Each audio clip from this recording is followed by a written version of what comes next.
L'exil d'Israël correspond à cette période de nuages et de sombres nuées dont parle le prophète. Le peuple avait en effet été dispersé au milieu des nations, tel un troupeau égaré.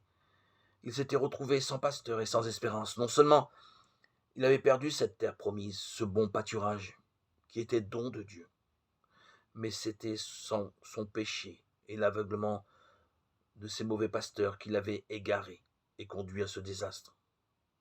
Et puisque c'était Israël qui avait rompu l'alliance, que pouvait-il espérer du Seigneur? Dieu pouvait-il encore se manifester à son peuple, sans le juger ni le condamner pour sa conduite?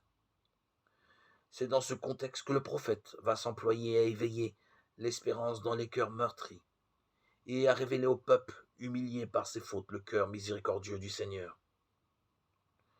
Dieu aurait pu se manifester comme roi, tel est bien en effet ce qu'il est pour son peuple. Mais pour révéler son cœur et la place qui tient ce peuple, il a préféré choisir la thématique du pasteur.